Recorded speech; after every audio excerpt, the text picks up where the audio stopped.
Welcome to CompSci360, the ultimate virtual summit for MS and computer science in the UK. This two-day summit will give you a 360-degree view around everything related to MS and computer science in the UK, with subject knowledge experts and student mentors from top universities. Before we hear from the expert, we want to walk you through the CompSci community on the Nebula platform, a dedicated space for you to connect with other attendees and build lasting relationships with fellow computer science enthusiasts.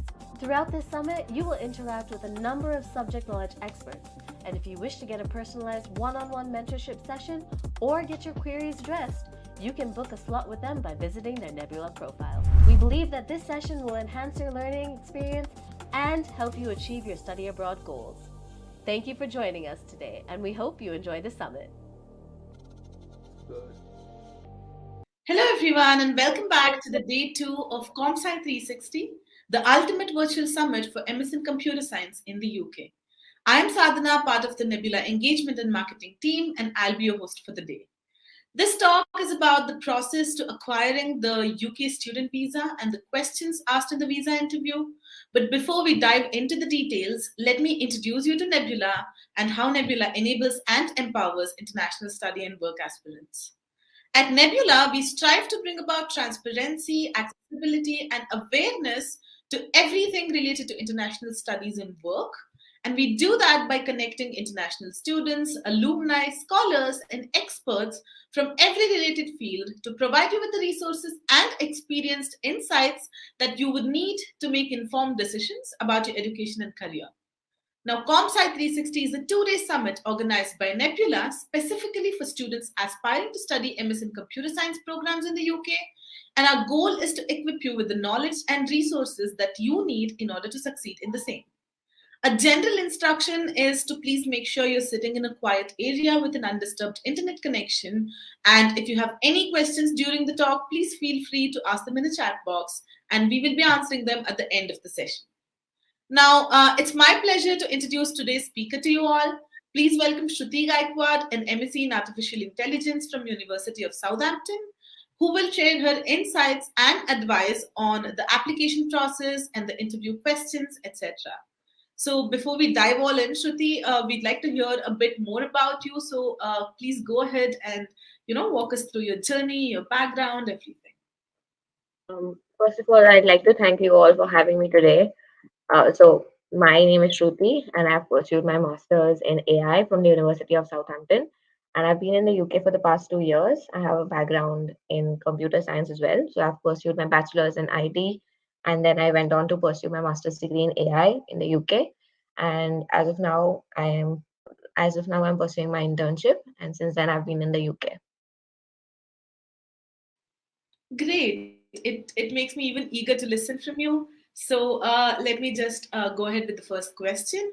So could you please tell the viewers how a visa interview goes and the various steps involved for someone who's entirely new to the concept? Okay, so the basic idea behind the visa interview. So the basic process is first you need to submit your application, and while submitting your application, you need to you need to have an appointment scheduled. After that, you need to prepare for the interview. Then you have the security check, that is during the interview at the visa office, and lastly, you have a decision on your application, and then you're issued your visa. So during that process, is the first step is application submission. You need to make sure that all your documents are intact. So there are various kinds of documents, like the health certificates or your offer letters, cash letters, financial documents, or your accommodation um, letters. So all these kind of documents you need to prepare beforehand. All of this information is available on the UK government website, where you get all the information related to the application fees and the immigration health surcharge, all the fees related to that. So I recommend you all checking that website out before you start with your application process, so you get a good idea of what is expected of you and you can plan ahead. So this is a very basic process for someone who's very new to the concept, and I hope that once you go through the website, it'll help you a lot. So that is what I followed during my journey. Great. So could you also walk us through what are the kind of common questions that are asked in the interviews, and what you should be expecting Mhm. before attending the interview? Okay, so uh, again, first of all, I went to pursue my master's during the COVID time. So Mhm, during that time, I was basically asked related to my course or the documents that I had. Nothing very, out of the blue, nothing very surprising. It was all very normal related to the documents and the course. And mhm, obviously, I'm not trying to generalize it because now the process must have changed, and I recommend mhm, everyone to, keep yourself updated with that. But it was mhm, very common related to documents, just documents and the course, nothing else. mhm, mhm. And are there any, specific tips you would give to answer a certain kind of questions? Maybe they ask tricky questions, or maybe there's a way to answer a certain type of questions. So if you have any tips on that. Also, I have not noticed any questions that were very tricky or something. But one Mhm, tip that I would give to everyone is, mhm, have some awareness of all your documents and your course so that you, mhm, even if they ask you tricky questions, you know how to answer them, right? mhm, So you should have, idea about all your documents, whether it is related to finance or your health or your any personal documents. You should just have a good idea of them so you can know you just know how to answer them. mhm, mhm. So now that we are on the line of documents, so Mhm. what are the most important documents that you need to provide to, probably demonstrate the financial capacity, about insurance, or in general? So what are the kind of documents that you need to keep with yourself, and how did you ensure that all the documents are meeting the requirements of the application process? Yeah. So, like I mentioned previously, on the UK government website, you have this section where, uh, everything is mentioned about the money and how you're going to manage your stay in the UK. So they have clearly mentioned about what is required of you. So, for example, if you're applying for a student loan, just like I did, you need your loan sanction letter. So that will be a good proof to provide your, uh, you know, it is just a good proof for your financial ability, and that is Mhm, considered by the UK visa, the officers that are at the UK visa office. And mhm, apart from that, if you are going to be self-funding your stay in the UK, you need your bank statements and all those kind of things to show that, to demonstrate you are self-sufficient to fund your time in the UK. So these are the two documents that are required to demonstrate your financial capacity. mhm, mhm. And I think there are various kinds of student visas you can apply for. Yeah. So, how did you decide, which type of visa you wanted to apply for, hmm So and again, do you consider those among the others? yeah. So basically, the if you are going to pursue your postgraduate, you need to have your for general student visa.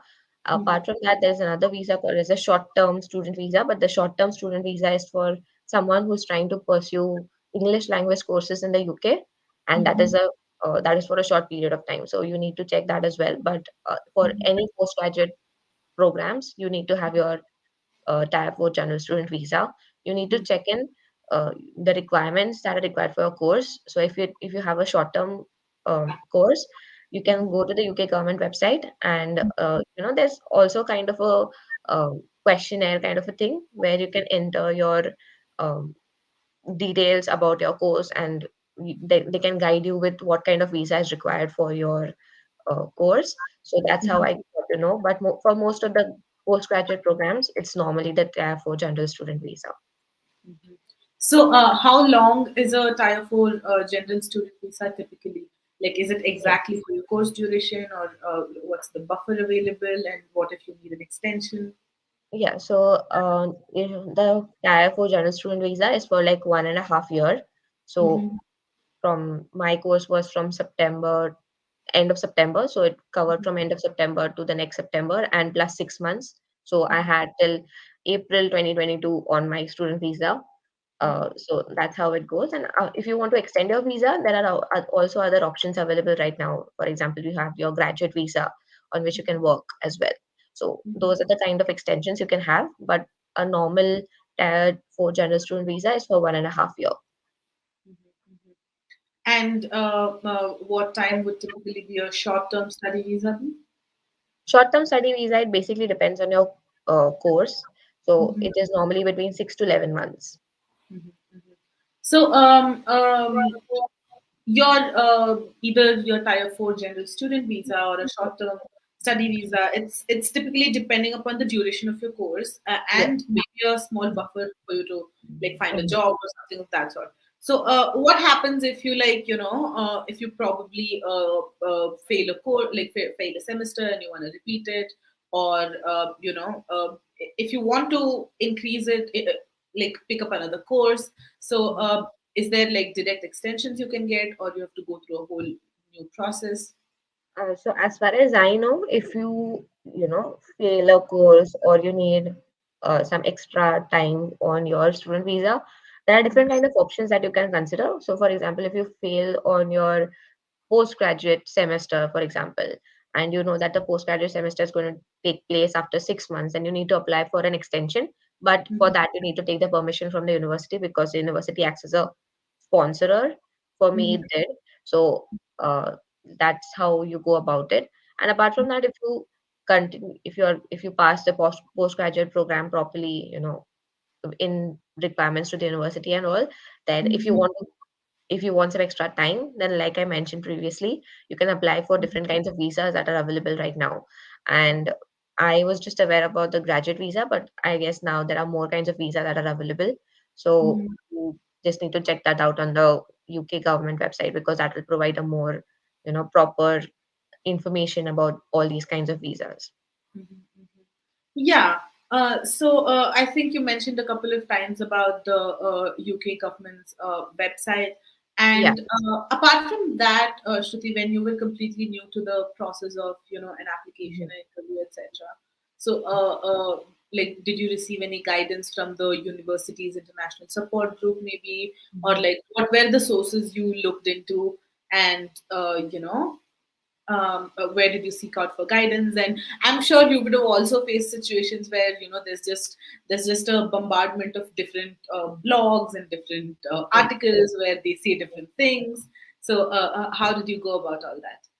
Okay. So like we mentioned, there are various kind of blogs Uh-huh. everywhere, available everywhere. But the Uh-huh. only thing that can help you with the process is talking to your university. Communicate a lot. There are international student offices at the universities as well. I Mhm. had mine at my university and I seeked a lot of support from them and they were Mhm. very helpful. So that was one part. And for my visa application process, I found out that my university had partnered with different institutions. So for Mhm. filling out my form, I seek their help, their guidance. So it was a quite, smooth process, and I did not have to worry much about the visa because I had my advisors who helped me throughout the process. So I'm sure Mhm. most universities must be having an international student office that Mhm. can help you with this. So I recommend everyone to research about this as well because they're very helpful. So I've also heard from some people that the international support group of the universities, they Mhm. typically take 3 to 4 days to reply, or sometimes even longer. So Yeah. was that the case with you, or was the process real quick? Okay. So yeah, normally the time frame is between 7 days, but sometimes they require reply quite quickly. So just give it a time frame of 3 to 4 days if you want to be absolutely sure about your visa application process. And I recommend contacting the university's international student office, even though it takes time, Mhm. because that is a legitimate source from which you're going to learn about this process. So even if it takes time, I recommend going through them because they are quite helpful. And even though they take some time to reply, you can be sure on your side that you're seeking help from some legitimate source. Mhm. Yeah, yeah, great. So, Shruti, if we talk about this entire process of applying for a visa to the time you have your visa in your hands, like how long does this process usually take, and what could be the possible reason for delays, and how can students, make sure their entire visa application process happens very quickly? Okay, so to make sure that your visa application process happens, smoothly and quickly, I recommend, first of all, try to gain a good understanding of what kind of documents are required for the entire application process. Start ahead of time so you have enough time in hand at the end, and you don't panic at the end. So to make sure it goes smoothly, you need to take care of this, and some kind of barriers that can come throughout the process or obstructions that can come is if you don't have your documents in place. So you need to make sure that all your documents are intact. So for example, during my time, I had um, you know it took me a longer time than expected because I did not get my loan sanctioned in time. So that Mhm. was one of the main reasons for delay in my application. So I Mhm. recommend starting ahead of time because some kind of barriers can happen, some kind of obstruction, in the process can take place. So you need to make sure everything is planned and organized so you have enough time at the end and you don't panic. Mhm. Mhm. So yeah, like I was asking, how early do you Mhm. suggest students start, and in terms of a tangible time, how many days or how many months did it take for you? For me, it took around 3 to 4 months to get the entire process done, like starting Mhm. from the uh, immediately after I received my CAS letter, I started with my loan application process, Mhm. and it took me around 3 to 4 months. So I recommend that once you receive your offer letter or your CAS letter, and once you've decided that this is the university I want to go through, just start with it, and try to get a good understanding of all the documents and all the letters that are expected of you, so you Mhm. don't face any difficulties at the end. Mhm. Yeah, I think it all boils down to the same rule of thumb to, start as early as you can, because, I've been speaking with a couple of speakers around different, things about the visa. And I think this is the most important tip everybody's been giving, that Mhm. start early and as early as possible. So thanks for touching upon that. I think that's what we stress the most as well. So when it comes to specifically the interview process, Shruti, Mhm. so where does it happen? How long is the interview in particular? And what are the questions asked? Okay, so the interview it takes place at the VFS center, so that is the visa center that you have, and the interview it basically depends on the amount of people that are there during that particular time frame. If there are not many people, it doesn't take much time. It will take you max 1 to 1.5 hour to go through the entire interview process. But if there are many people, it may take longer than expected. And Mhm. in comparison with for the time frame for the interview is quite, you know between 15 to, not 15, you can say half an hour to 45 minutes. So Mhm. approximately that is the amount of time that takes for the interview to complete, and then you can just you know leave the premises and then you can have your day. So what happens in this 15 to 45 minutes? So first of all, they go through all your documents. Mhm. They check all the documents. They ask you questions, like I mentioned previously. They ask you questions about your course or your documents, related anything they find, uh, mysterious, or something is not right. They will ask you questions about that. They'll ask you Mhm. questions about your mark sheets and the university offer letters or anything like that. Mhm. Where are you going to stay? What is the duration of your course? The Mhm. questions related to that. And Mhm. after that, once you finish your interview and everything is proper, they feel that everything is in place, they'll take Mhm. your fingerprints. So that is for the biometric. uh, we call it the BRP, that is a biometric Mhm. residence permit, which you need to collect after you come to the UK. So Mhm. they will also take your fingerprints in the interview. Mhm. That is also part of the security check. So Mhm. this is basically it starts with the questions and it ends with your taking your fingerprints and all. And if you Mhm. have any questions, you can ask them as well. Mhm. Mhm. So, has it happened with you or somebody that they asked, there were any shocking questions that was asked, or like some sort of a surprise that they were not expecting that will be asked in a visa interview? So, like I mentioned, UK visa interview during my time was quite, it was quite easy. So I Mhm. don't really have any experience of people asking, uh, surprising questions or anything. It's just very simple. You just need to be aware of everything. So, like I've said before, also, you need to be very aware of all the documents that you're carrying. Mhm. Make sure that you have everything in order and place. So, Mhm. even if they ask you any tricky questions, you have these documents to prove those questions.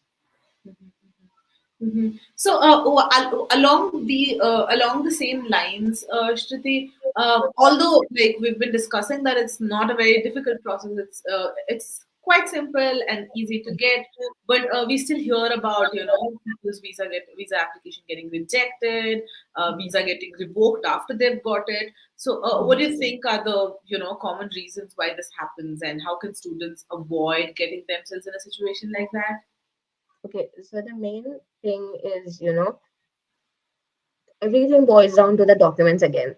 If they find anything suspicious, they have the right to, put the decision against what you have been expecting. So they have, after the checks, if they find that something is still not in place or is still not according to their expectations, they can, take away the visa, or uh, just give a different decision than the one you are expecting. So it all boils down to the documents, and you need to have everything proper in place during this whole process. So once you've moved to UK, are there chances of your visa getting revoked by because of something you do? Yeah, so as far as I have heard, I've Mhm. not seen anyone experience this, but Mhm. there are, on your student visa also, there are a limited period of time, for which you can work, for which you can have your part time. If you go, more, if you work more than the part time, Mhm. you might receive a letter from the immigration office for some checks, and if they find out, then Mhm. there is a chance that your visa might be revoked. So there's nothing a student can do if the visa is revoked. Like, can they you know maybe Mhm. apologize and request for a punishment or something of that sort? I mean, I know this sounds very silly, but Yeah. a student will be in a completely foreign country, and based on one mistake they can't be sending them back home. So are there any alternative options that the student can count on? Yeah, yeah, yeah. So I don't think that there are any alternative options. Once they've made the decision they are going to revoke your visa, there's no stopping. So if you want to avoid this kind of situation completely, try to stay within the, duration that they have mentioned on the rules page of their visa website. Apart from that, once they have made a decision, there is no going back. So there are no alternatives, because it gives a wrong kind of impression for the next visa as well, because if you're applying for the next visa, they ask you questions about the previous visas as well. So you need to make sure that everything is in line with what their requirements are, if you want to avoid this kind of situation. Yeah, yeah, I think that's very important. So, moving on to the next question, Shruti, how did you demonstrate your? I mean, did you, as in, how can one demonstrate their ability to cover the cost of studies, living, and medical insurance? I think medical insurance also is one of the non-negotiables. So, during your visa process, what should students keep in mind when it comes to this? In the Okay, so your loan sanction letter or your bank documents are a good proof of your financial support. So those are I mean, only those things are required when you need to, I mean, when you are applying for the visa. I mean, the loan sanction letter is mostly considered as a good proof of your financial ability to support yourself over here, because while applying for the loan, you consider the cost of your studies, living.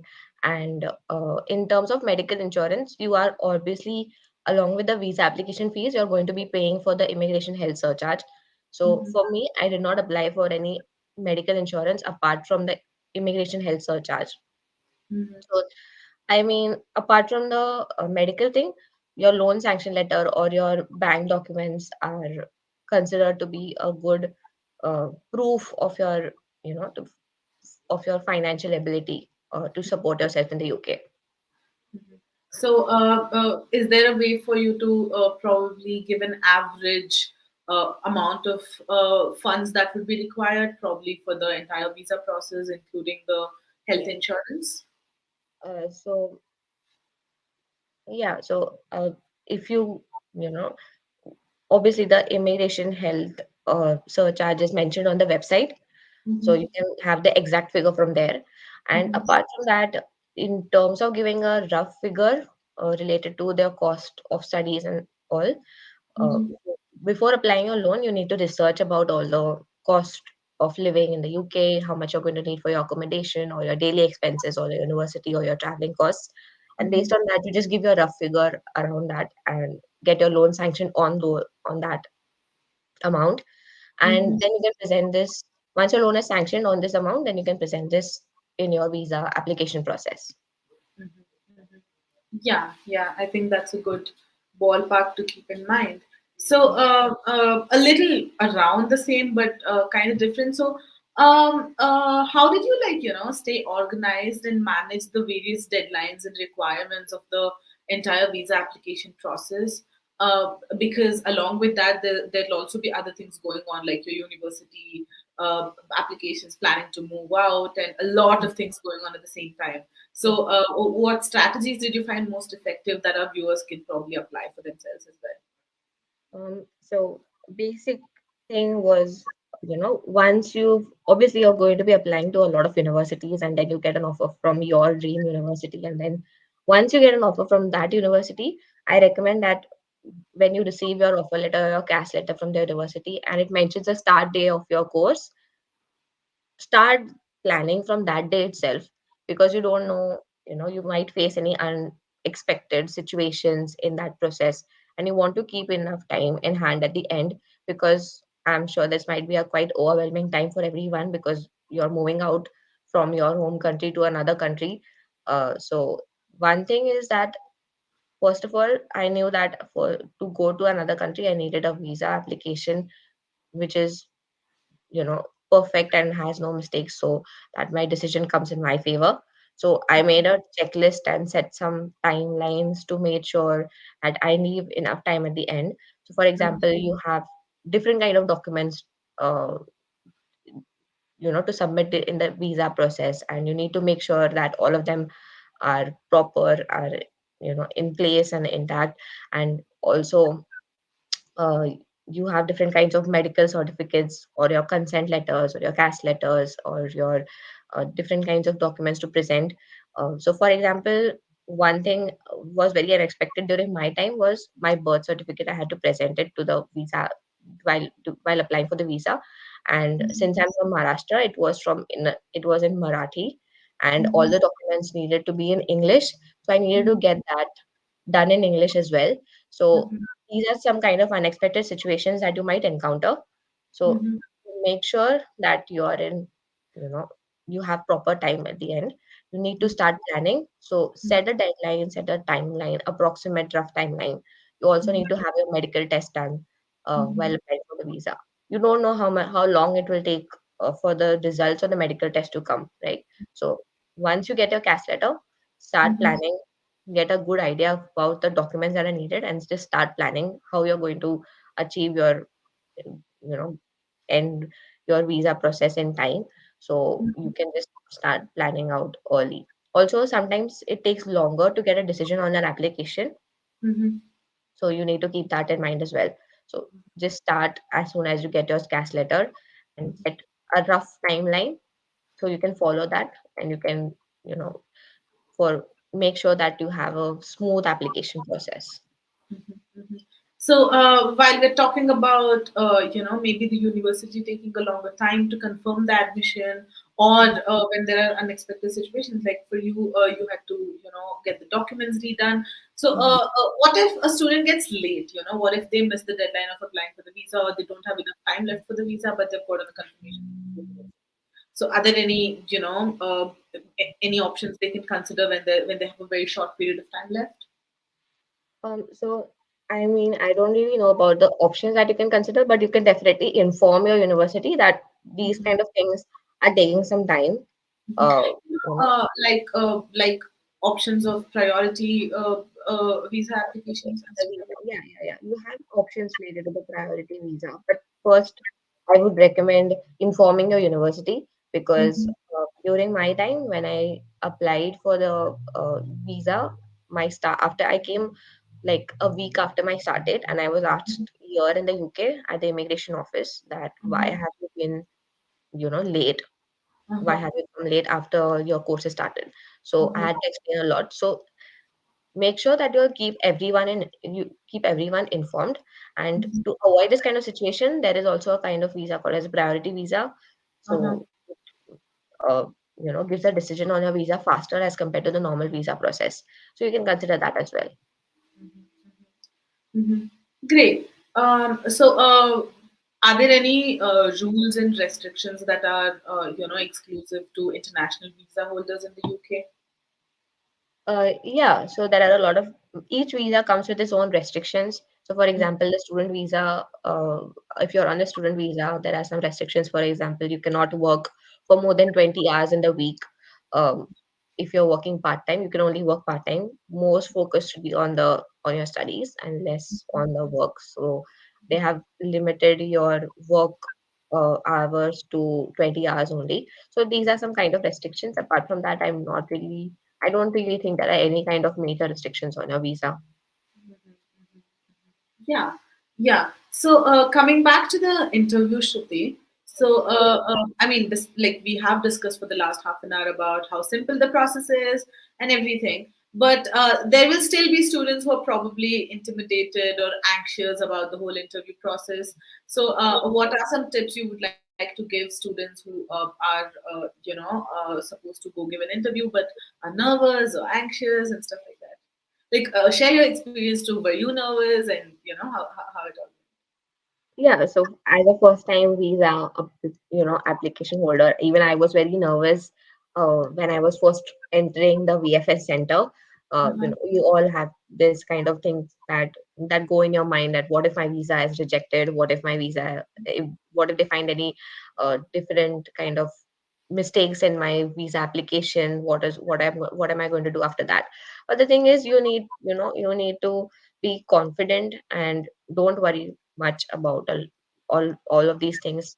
Once you know that your documents and all are in place and you've rechecked your documents, you can go with confidence. So I recommend not showing them the nervous side, Mhm. because it's quite simple if you think about it. If there's not much expected out of you. It's a simple Mhm. process. You just need to be aware of everything that you're Mhm. holding in your hands, and you just Mhm. go to the visa. So just stay confident and don't let any of your nervousness affect your answers in the visa interview process. Uh-huh, uh-huh. And there would also be students who are probably worried about their English proficiency, and that would also probably be making them nervous. What tips would you give them? And how's the environment there, though? Is it like chill? Do people make you feel, comfortable and welcome, or is it a very serious environment? No, it's not at all serious. People make you feel very comfortable, and you don't have to worry about your English proficiency at all. You know, Uh-huh. just just don't make feel intimidated by your English proficiency. No one is going to check you about on that. You know, Mhm. just go with confidence. Stay confident in you know in your skin. Don't try to think about all these things, because all these things come second to your visa application process. So first make sure that you're aware of everything, and then you can think about your English proficiency, but no one is going to judge you on that. That's for sure, because But it's a very comfortable mhm. environment. But you are still supposed to submit your IELTS or TOEFL scores, Yeah, right? yeah. So that's the thing, right? Once you've given your English language test and you've proven that I am fit to go to the UK, there's no one who's going to be telling you on that, calling you out on that your English proficiency. So you need to be, just chill a bit before actually going to the visa. Don't worry about that. Yeah, yeah. I think most people the only difficult part of clearing interviews, visa interview or otherwise, is people being nervous. If they're not nervous, I think half problems are solved.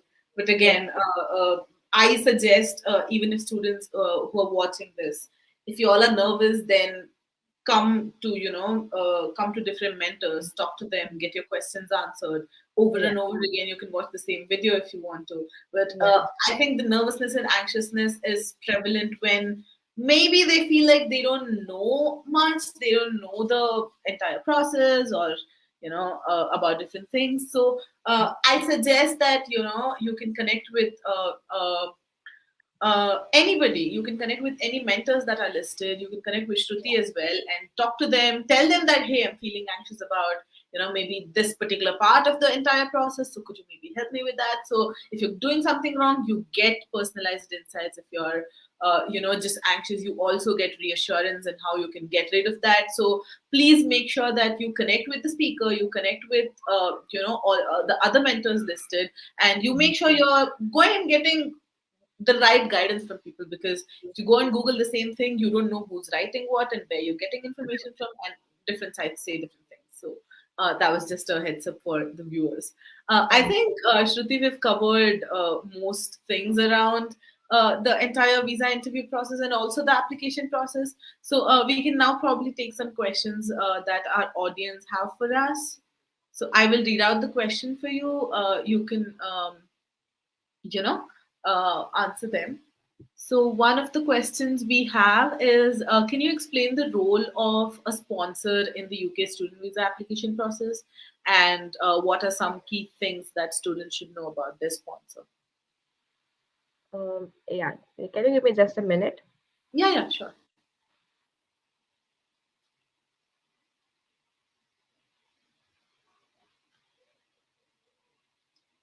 Also, everybody that is viewing the talk, you can also connect with me on Nebula. If you're not able to find the right resources that you're looking for, you can always send your queries towards me, and I will try to connect you with the right speaker or the right mentor. Do you want me to repeat the question, Shruti? Yeah. Yeah. Okay.